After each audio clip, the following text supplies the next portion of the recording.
অক্সিজেনাস morning. আজকে ছুটি মেয়ের, তো সেক্ষেত্রে লাঞ্চ বক্সের কোনো ব্যাপার নেই। তো তোমাদের কাছে এমনি বকতে চলে এলাম, কথা বলতে চলে। চুলটার দফা রফা হয়ে গেছে, এবার ভাবছি যে পুজোর আগে আগে একটু চুলটাকে সেট করব, একটু মুখটাকে করব।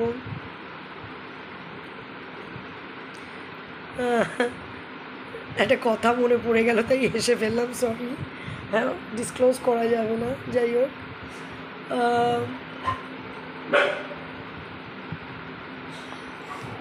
আজকে গণেশ চতুর্থী, তা তোমাদের সবাইকে হ্যাপি গণেশ চতুর্থী। কিন্তু আমাদের একটার পর একটা লেগেই আছে, গাড়ি স্টার্ট নিচ্ছে না, ইগনিশন প্রবলেম। তো ভেবেছিলাম আজকে একটু বেরোবো, আমার একটা জিনিস কিনতে যাওয়ার খুব ইচ্ছা ছিল। মানে ওটা আমার বহু বছর, বহু বহু দিনের শখ একটা আর কি, বহু বছর, মানে ভিতরে একটা শখ। মানে ওটা যতক্ষণ আমি করতে পারছি, মানে অ্যাকচুয়ালি করার যে আমার খুব ইচ্ছা ছিল তা না, মানে থাকলে তো করব, এর দেখি ওর দেখি তার দেখি, আমার ভালো লাগতো। তো সেটা আমার ক্ষেত্রে আমি করতে পারবো আমি ভেবেছিলাম না।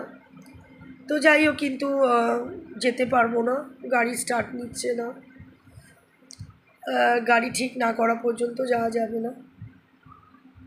এই বছরটা আমার সত্যি কথা বলতে খুব টাকার দণ্ড যাচ্ছে আননেসেসারিলি।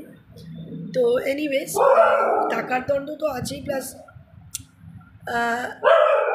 মানসিক ইয়েটাও ঠিক না। আবার মারও শরীরটা ভালো নেই এখন। আমাকে মানে আমি দাদার খাবারটা আমি দিচ্ছি, মায়ের খাবারটা দিদি দিচ্ছে। এবার আমরা যেমন তেমন করে খেতে পারি, আমি যা ইচ্ছা খেতে পারি, কিন্তু একটু ওয়েট করো। ব্লিঙ্কিট থেকে জিনিস আসলো, তাই জন্য। যাই হোক, কোথায় যেন ছিলাম। হ্যাঁ, তো আমি আর মানে যেমন তেমন খেয়ে নিই। এবার ওকে খেতে দিলে তো আমি সেটা করতে পারবো। তো আজকে ব্লিঙ্কিট থেকে অনেক কিছু আমি ইয়ে করলাম, যেমন মুগ ডাল কিনলাম, ডিম তো আমার থাকেই, ধরো ডিম নিলাম। তারপরে তোমার বেগুন প্রচুর দাম বাবা, বেগুন আমি নিলাম না ওখান থেকে, দুটো বেগুনের দাম 97 টাকা, আমি নেইনি। গাজর নিলাম, তারপরে তোমার ডিম নিলাম, গাজর নিলাম, মুগ ডাল নিলাম, আলু নিলাম, আর কি নিয়েছি মনে করতে পারছি না। এইগুলো নিলাম। আজকে খিচুড়ি বানাবো, তো খিচুড়ি ও তো ডালিয়া খাবে কি না জানি না, তো ডালিয়ার মধ্যে আমি একটুখানি চাল পাইল করে দেবো, দিয়ে একটু খিচুড়ি বানাবো। কালকে যেমন দাদাকে দিয়েছি তোমার দুবেলাই তোমার দুটো করে ডিম দিয়েছি, সাথে দুটো করে আলু, বেশ এক বাটি ঝোল, এক বাটি মানে ভালো বড় বাটির এক বাটি, কারণ ও শুধু ওই দিয়েই তো ভাত খাবে, কারণ আমি ডাল ফাল কিছু করিনি, আর আমরা তো ভাত খাই না। তো সেক্ষেত্রে ওকে ওই করে দিয়েছি। আজকে ভাবছি ওই খিচুড়ি বানাবো দুপুরবেলা, রাতে নয় পরোটা কিছু বানাবো, সেটা দিয়ে দেবো। এই এখন একটা চিন্তা, যে মায়ের শরীরটা ভালো নেই, মার শরীরটা ভালো নেই, মানে মার তো এমনি গ্যাসের খুব প্রবলেম তোমার, ওই জন্যেই আর কি রান্না বান্না করতে পারছে না। তো দিদি মাকে দিচ্ছে, আমি দাদাকে তাই দিচ্ছি। তো ওই জন্য এখন একটা চিন্তা হয়ে গেছে, কি এমনিতেই আমাদের ঘরে একটা চিন্তা থাকে যে কী খাবো। তো আমরা যেমন সুজি রুটিও বানিয়ে খেয়ে নিই, দাদাকে তো সেইগুলো আমি বানিয়ে দিতে পারবো না আরও, যেহেতু ডেলি ওরা ভাত খায়। তাই কালকে যেমন ভাতও বানিয়ে দিয়েছি ওকে আমি। তো আজকে তাই খিচুড়ি বানাবো, আমাদের সবার জন্য খিচুড়ি বানাবো। তো ওরও তাই করবো। তো এই একটা ইয়ে হলো, যেহেতু মার শরীর খারাপ, তো যাই হোক, যেটা বলছিলাম যে ভয় লাগে এই সমস্ত মার, যে সমস্ত এখন মার যা বয়স হয়ে গেছে না, মার এখন চেহারাটা দেখলেও আমার ভয় লাগে। একদম ছোট্টখাট্টো হয়ে গেছে, চুলগুলো পুরো সাদা, দাঁত তো নেই একদম।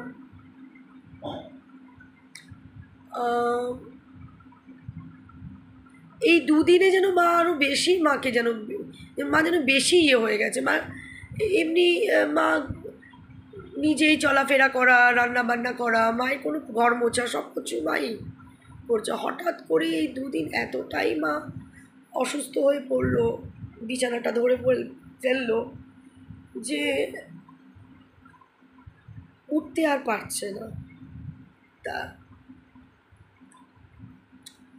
আজকে যেমন মেয়ে বাড়ি আছে, তো মেয়ে কিন্তু সকালবেলা উঠে দাদির কাছে চলে গেছে, দাদি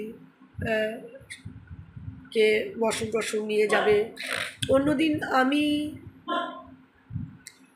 আমিও ওপর নিচ করছি, আর দিদি তো নিচতলায় থাকে, দিদি ঘুরে ঘুরে ঘুরে ঘুরে দিদি আসছে, দিদি অনেকবারই আসছে। আমার পক্ষে নিচতলা উপর থেকে নিচে নামাটা বারবার, তাও আমি কালকে 5বার না 6বার নেমেছি নিচে।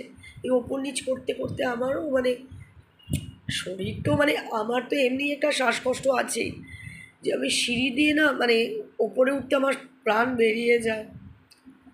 তো তবু করতে হচ্ছে এই একটা। তো ভাবছি মাকে দেখে, মায়ের যা বয়স বাবা। আর সত্যি কথা বলতে যে যেই বয়সটায় মা রয়েছে না, ওই বয়সটা না ঠিক,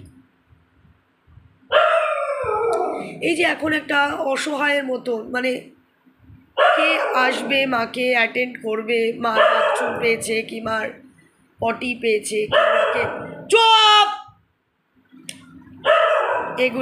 এগুলো যেমন এখন আমরা করছি। যেমন মেয়ে তো যখন বিকেলবেলা সকালবেলায় স্কুলে যাবার আগে মেয়ে 6:50 বাড়ি থেকে বেরোয়, তো সেখানে এখন 6:25 এরকম নাগাদ বেরিয়ে নিচে দাদির কিছু কাজকর্ম করে তারপরেও স্কুল যাচ্ছে। আবার ফেরার সময় 3টের সময় যখন ফিরছে, 3:10-15 দাদির ঘরে একটু ঘুম মেরে যদি দেখে দাদি ঘুমোচ্ছে, তাহলে ও উপরে উঠে আসছে। এবার ব্যাপারটা হলো, আর আমরা তো করছি, আমি যেমন দুপুরবেলাটা যেতে পারি না মায়ের কাছে। আর এবার আমি যেমন কাল রাত্রিবেলায় মাকে খাইয়ে দিয়েছি, দিদি দুপুরবেলা মাকে খাইয়েছে, মানে খাইয়ে ওষুধ খাইয়ে দিদি মাকে শুইয়েছে। আমি যেমন রাত্রিবেলা মাকে তোমার খাওয়ালাম, বসিয়ে মাকে খাওয়ালাম, মার চুলটা বেঁধে দিলাম। তারপর মেয়ে তারপরে গেছে, মেয়ে অনেকক্ষণ ছিল মার কাছে, 11:30 পৌনে 12টা অব্দি রাত্রিবেলা মেয়ে ছিল। তো মাকে দেখছি তো আমার মানে এটাই বলা যে এটা যতই বলো একটা নিজে নিজে এত নড়বড়ে হয়ে গেছে, মানে হঠাৎ দুদিনের মধ্যে যে এই যে নিজে নিজে বাথরুমে যাওয়া, এগুলো তো মাকে কারণ করে দিতে হতো না। রান্না বান্না করে দেওয়াটা, খাওয়ানোটা কোনো প্রবলেম হয় না, কিন্তু এই যে কখন মার বাথরুম পাবে বলা তো যায় না। তো কখন মার হয়তো পটি পাচ্ছে, কিংবা কখন মায়ের ইচ্ছা হচ্ছে একটুখানি উঠে বসবে, তা অল টাইম তো আমরা থাকতে পারছি না। মানে আমার তো ওপরেও কাজ আছে, বা দিদিরও কাজ আছে, দিদির ছেলের বিয়ে বলে দিদির আরও প্রচুর কাজ বেড়ে গেছে। তো আমরা ডিসকাশন করছিলাম যে মার জন্য একটা কোনো অ্যাটেন্ডেন্স রাখবো কি না, কিন্তু বাবা এখনও পর্যন্ত এটা নিয়ে আমরা মানে ফাইনাল ডিসিশন নিয়ে আসতে পারিনি।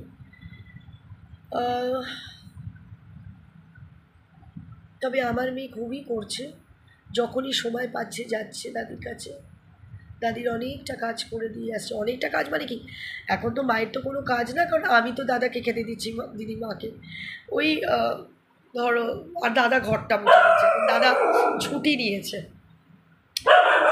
চুপ বাবা, দাদা ছুটি নিয়েছে। হ্যাঁ বাবা, আমার আর ভালো লাগে না। তো ঘরটা মুছে দিচ্ছে। এই দাদির পাশে একটু বসে থাকলে দাদির ভালো লাগছে, একা একা থাকতে চাইছে না। একা একা থাকতে চাইছে না মানে একটু কেউ কথা বললে দাদি মায়ের ভালো লাগছে। এগুলো অল টাইম তো আমরা গিয়ে বসে থাকতে পারছি না। আমি আর দিদি একটু সন্ধেবেলায় গিয়ে অনেকক্ষণ বসছি, কিন্তু কাজ তো থাকছে ঘরে। আর একটা এমনই একটা মানে মানুষ, কিছুতেও তাকে আমরা শাড়ি ছাড়াতে পারি না, কিছুতেও সে শাড়ি খুলবে না। মানে আমার এত নাইটি পরে আছে বিশ্বাস করো, একটা লাল নয়া লাগেনি এই নাইটির জন্য। আমাকে যে কুশল নাইটি, যে আমি বলেছিলাম না আমার প্রচুর নাইটি পড়ে আছে, যেগুলো বিক্রি করতে পেরেছি সেগুলোকে টাকা দিয়ে দিয়েছি, আর যেগুলো পারিনি সেগুলো পড়ে রয়েছে। কুশল তো নিল না, বললো দিদি ওগুলো তোমায় আমি দিয়ে দিলাম, একটা পয়সা তার জন্য আমাকে চার্জ করেনি। তো আগে আমাকে নাইটিগুলো পাঠিয়েছে, বিক্রি করে তুমি আমাকে টাকাটা দিও। যাই হোক, ভর্তি পড়ে আছে জানো আমার নাইটি, কিছুতেও নাইটি তো বহু আগে থেকেই মাকে বলেছিলাম। আমার দিদি হ্যাঁ, তো কোথায় ছিলাম আমি? হ্যাঁ, দিদি ফোন করেছিল। তো মাকে কিছুতেও ম্যাক্সি পরানো যাচ্ছে না, মানে নাইটি পরানো যাচ্ছে না। জোর জবরদস্তি পরশু দিনকে নাইটি পরিয়েছি, কিছুতেও সে পরবে না। না তার এখন ভাসুর আছে, না তার দেওর আছে, না তার শ্বশুর আছে, না তার অসুর আছে। কী করতে শাড়ি পরে থাকবে? শাড়ি, সায়া, ব্লাউজের বোতাম লাগাতে পারে না, কতক্ষণ ধরে বোতাম লাগায়, হুক লাগায়। জোর জবরদস্তি আমি আর দিদি ম্যাক্সি পরালাম। যাই হোক, বেশি কথা আর বাড়াবো না, অনেক কাজ আছে।